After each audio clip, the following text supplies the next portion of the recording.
Entre o museu e o incêndio, onde a igreja se perdeu. Você sente que não consegue achar uma igreja que une dons espirituais e teologia sólida de outro lado? Então, bem-vindo ao Clube dos Inconformados. Nesse vídeo, a gente vai te dar alguns caminhos que podem te ajudar nessa escolha. Eu sou Matheus Lourenço e, nesse vídeo, a gente vai tratar do falso dilema entre ortodoxia e carisma. Será que para ter um, a gente precisa abrir mão de outro? Eu tenho certeza que você já viu esse filme antes. De um lado, igrejas que têm uma teologia incrível, mas que parecem um museu. Do outro lado, a gente tem igrejas que têm uma abertura para os dons espirituais, que são invejáveis, mas que parecem ter deixado a Bíblia de lado. Você se sente um órfão teológico, tendo que escolher entre o coração e o cérebro. Mas esse, de novo, é um falso dilema. A gente não deveria ter que escolher entre uma igreja que celebra a presença manifesta do Espírito Santo e uma igreja que se dedica ao ensino da palavra. Durante a história da igreja, frequentemente a gente vê a igreja como um pêndulo indo de um lado a outro, por vezes enfatizando uma coisa, por vezes enfatizando outra, mas isso se deu em resposta à sociedade da época que enfatizavam certas doutrinas e então foi muito enfatizado outras doutrinas como um contrapeso. Mas não foi isso que Deus estabeleceu. A gente não deveria ter que escolher entre uma coisa ou outra. Acontece que às vezes a gente, na nossa experiência de comunidade, a gente não faz uma autocrítica para saber como que está a sociedade, para saber se algo está sendo muito enfatizado, para então a gente enfatizar outra coisa. A gente simplesmente repete o que os nossos pais fizeram, sem saber se isso está dialogando com a sociedade, sem saber se é necessário um contrapeso do outro lado. A gente simplesmente faz aquilo que a gente entende que sempre foi feito. E seguir a tradição pela tradição, a gente nem precisaria ser protestante. É necessário um olhar sensível para a sociedade para saber se nos nossos dias atuais a gente de fato precisa de uma ênfase tão grande assim no ensino a ponto de excluir completamente essas experiências espirituais. E numa época secularista, como a gente vive, onde tudo é material, onde tudo que importa é o quanto você tem no banco, por exemplo, tudo que importa é o que a sua aparência, aparenta. Em uma época profundamente marcada pelo materialismo, eu não acho que essas experiências sejam assim completamente descartáveis. Quando eu pensei nesse vídeo, eu pensei como uma ferramenta para poder te ajudar a decidir de que lado você vai ficar. Eu não vou entrar aqui nesse vídeo nos argumentos dos dons espirituais, até porque a gente tem outros vídeos no canal, mas eu vou pressupor que você já aceita os argumentos da continuidade dos dons espirituais. Então eu vou simplesmente passar por eles brevemente. E o primeiro argumento para a não cessação dos dons espirituais é que a Bíblia nunca afirma explicitamente que os dons cessariam na época ali do primeiro século, onde a igreja estava sendo plantada, onde a fé estava sendo estabelecida. Eu entendo o argumento de que a gente precisaria de dons como credenciais para poder legitimar essa fé que estava ali começando, né? Mas a doutrina cessacionista, por vezes, precisa de inferir coisas que não estão ali explicitamente no texto, e isso é problemático. O argumento 2 é que os dons espirituais estão ligados à edificação da igreja, e, portanto, a igreja ainda precisa ser edificada, né? A palavra de Deus diz que a cada um é dada a manifestação do Espírito para o que for útil, e ainda a buscar com zelo os dons espirituais, principalmente o de profetizar. Eu entendo o argumento que, por vezes, cessacionistas dizem que essas manifestações estão mais ligadas a contextos onde o evangelho está sendo propagado pela primeira vez para que essas pessoas, para que a igreja possa ser edificada naquele lugar. Mas eu tenho dificuldade com esse argumento, por quê? E as próximas gerações daquelas pessoas?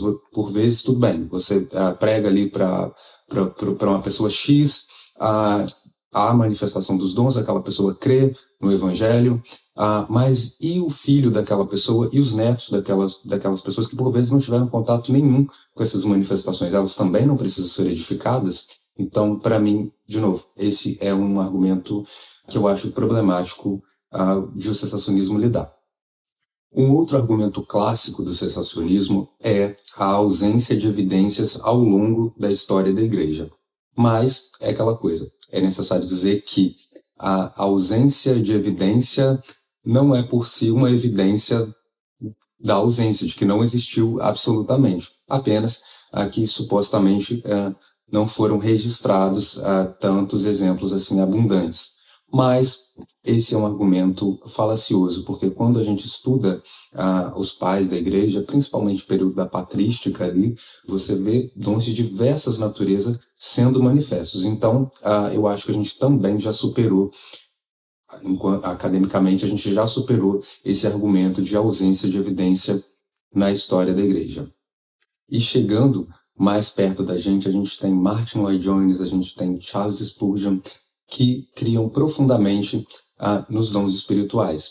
E tem uma citação que eu queria citar para vocês do Tim Keller, naquele livro azulzinho dele, Oração. Ele tem uma citação do John Owen que me chamou bastante atenção. Vou citar para vocês. É melhor que nossos afetos excedam nossa luz por causa da deficiência do nosso entendimento do que a nossa luz exceda nossos afetos por causa da corrupção dos nossos desejos. E ainda, continua Keller, algo notável para ser dito por um puritano. Se devemos ficar em desequilíbrio, melhor que sejamos frágeis doutrinariamente e tenhamos uma vida de oração vital e um senso real de Deus no coração, do que termos toda a doutrina perfeita e sermos frios e espiritualmente rígidos. A minha experiência de luta pessoal com esse tema começa em 2014, quando eu li pela primeira vez um livro do J. Carson que chama A Manifestação do Espírito. Eu cresci em igrejas pentecostais, mas nessa época de 2013, 2014, a gente experimenta um boom de teologia reformada no Brasil e a gente começa, de repente, a achar que nossos pais pentecostais não entendiam tanto assim, que talvez os reformados estejam mesmo certos, e a gente sabe que a tendência da teologia reformada é ser, sim, de matriz mais cessacionista. Então a gente começa com aquela besteira de achar que se pessoas acertaram acerca de um tema, então provavelmente elas estão certas sobre tudo, né? E isso, obviamente, não faz o menor sentido. Mas quando eu li o livro do J. Carson pela primeira vez, eu começo a ver que existe dentro da teologia reformada, por mais que não seja forte no Brasil, mas existem autores de peso que defendem a continuidade nos dons espirituais. E o J. Carson, nesse livro, ele faz um trabalho excelente de confrontar carismáticos e cessacionistas, porque nesse livro ele propõe um uso equilibrado dos dons espirituais. Então ele critica, né, os excessos de carismáticos, e ele é bem enfático nisso, mas também critica os excessos do cessacionismo, porque o cessacionismo se coloca como sendo algo que é equilibrado, mas na verdade o autor apresenta que em si isso é um desequilíbrio. Esse livro me ajudou bastante, eu acho que pode te ajudar também. Se você ainda não entende muito do assunto, só está meio deslocado e tal, começa desse livro. Então, como eu estava dizendo, em 2014 começa essa minha peregrinação, vamos dizer assim, para encontrar uma igreja que coubesse as duas coisas. E eu não imaginava que seria tão difícil encontrar uma igreja nesse sentido. E aí começa uma jornada de muita frustração, né? Frustração minha, frustração em que eu frustrei, né, outras pessoas, porque a gente começa a visitar outras igrejas e as pessoas já acham que você vai ficar ali, que agora você encontrou seu lugar. Você mesmo começa a achar que agora vai, que você encontrou seu lugar, e de repente você vê que não é aquilo, que por mais que você lute naquele lugar, você não vai conseguir mudar estruturas. Eu nem indico que você lute para mudar estruturas dos lugares, sabe? Respeite os lugares que você, né, que você frequenta. Se as pessoas ali não têm esse costume, se não gostam dessas coisas, não força a barra. Então, vamos às dicas. Primeira dica. Se você tem essa inclinação para o profético, se você valoriza essa presença manifesta do Espírito Santo, ou mesmo a busca por isso, como a Bíblia nos orienta, nós que somos continuistas acreditamos assim, né? Se você é dessas pessoas, se você tem essa tendência, muito provavelmente você não vai dar certo em um ambiente cessacionista estrito ali, em uma igreja reformada, sabe, cessacionistona, mas você não vai conseguir continuar nesse ambiente. No início, se você for para uma igreja assim, a palavra vai te atrair porque você gosta de teologia, a ordem no culto vai te atrair, né?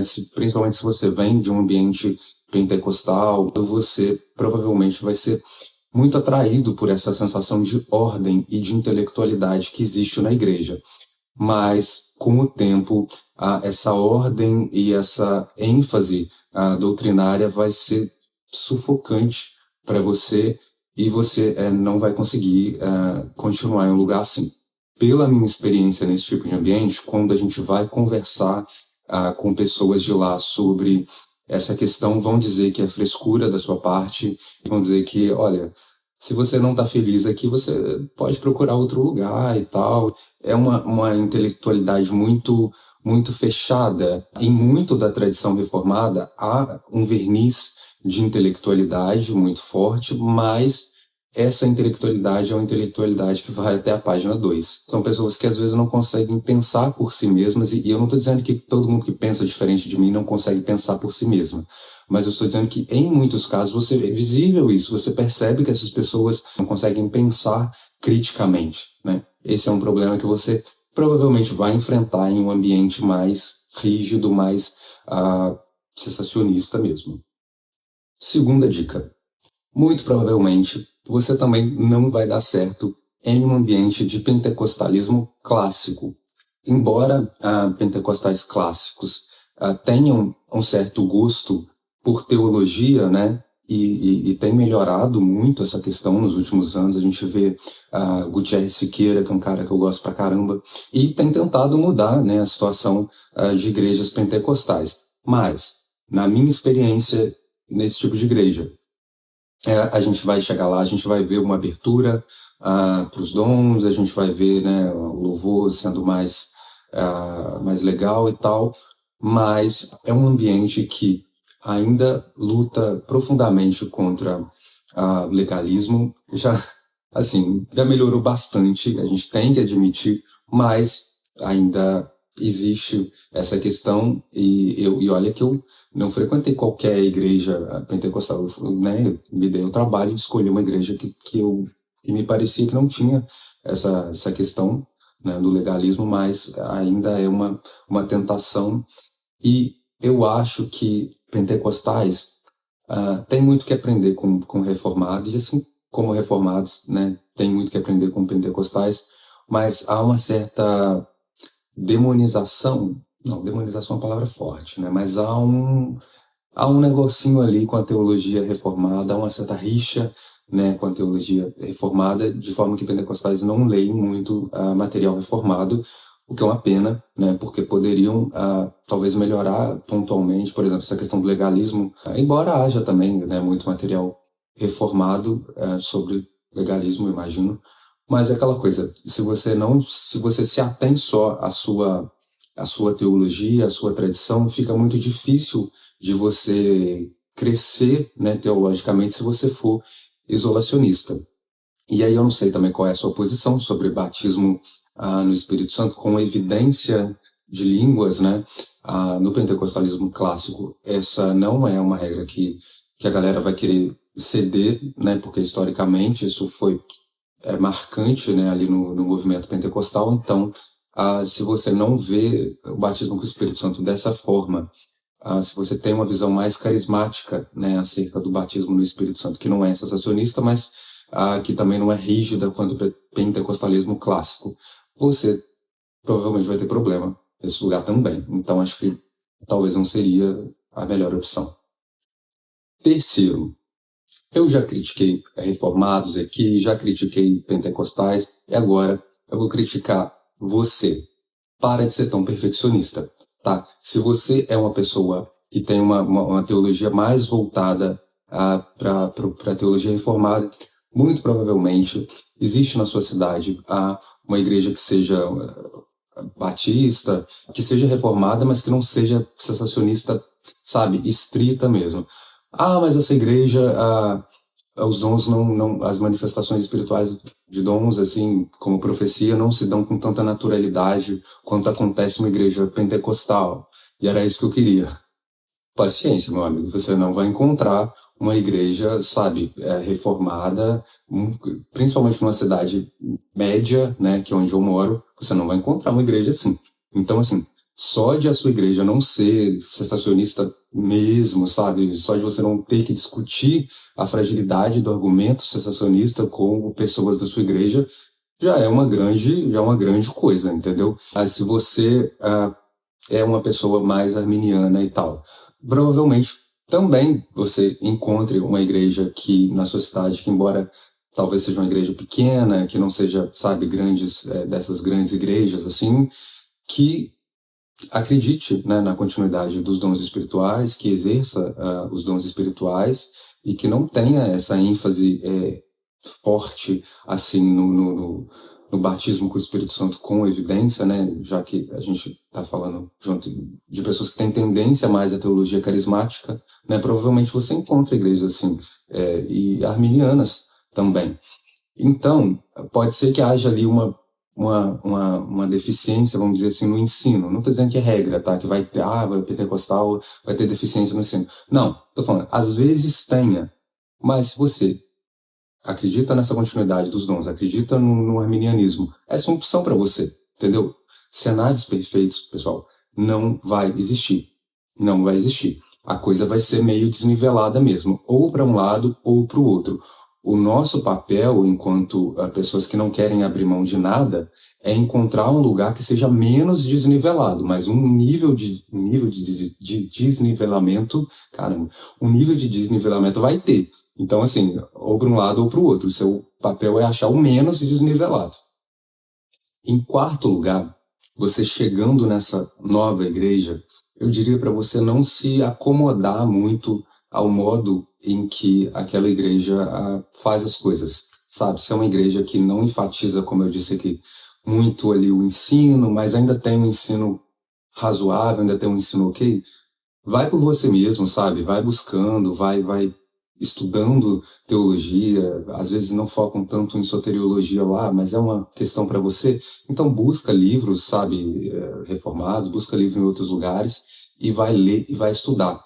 Se a sua igreja, como eu disse, embora aberta aos dons espirituais, não tem essa manifestação assim no culto público, tem um pouco de resistência com esse tipo de coisa no culto público, então vai buscar, sabe, por você mesmo, não vai simplesmente se amoldar àquele lugar e, embora você creia, mas como a galera ali não valoriza tanto, você também não vai valorizar esse tipo de coisa. Não, se você entende que você é chamado a não abrir mão dessas duas realidades, então realmente não abra mão dessas duas realidades e vai tentando lidar com isso com a maior, sabe, naturalidade que você conseguir lidar, sabe? Porque, como eu disse anteriormente, a coisa vai ser um pouco desnivelado mesmo, a não ser que o Ângelo Basso abra a igreja dele na sua cidade. Isso não vai acontecer. Então, paciência, né? Tente ser um ponto de equilíbrio naquele lugar. Embora, como eu já disse, você não vai conseguir mudar estruturas, nem tente fazer isso, tá? Se a estrutura da sua igreja for frontalmente contra, né, aquilo que você acredita, você não vai conseguir mudar. Mas se está ali no meio do caminho, sabe? Você pode ser um ponto de equilíbrio e você também é chamado a trabalhar, né, pela edificação da sua igreja local. Então, pode ser que Deus esteja te levando para lá justamente para ser esse ponto de equilíbrio, embora tem que ter muita maturidade, porque se for frontalmente contra aquilo que a liderança acredita, que a igreja, né, viu até ali, provavelmente você vai ter muita resistência e qualquer tentativa, sabe, vai ter mais efeitos negativos do que efeitos positivos na vida da igreja. Então eu não indico. A questão é ser um ponto de equilíbrio, não ser uma resistência ali na igreja. Uma palavra final que eu queria deixar aqui para vocês é: não desista da igreja. Eu sei que essa busca pode ser muito conturbada, pode ser muito desafiadora e por vezes o desânimo vai chegando mesmo.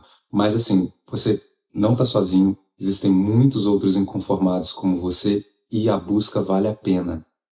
Se você chegou até aqui nesse vídeo, então deixa sua história aqui embaixo, me conta em que parte desse processo você está, se você já achou o seu lugar de destino, vamos dizer assim, e vamos ajudar, né, uns aos outros aqui para a gente poder juntos encontrar alternativas e caminhos que possam ser viáveis, né, para outras pessoas também.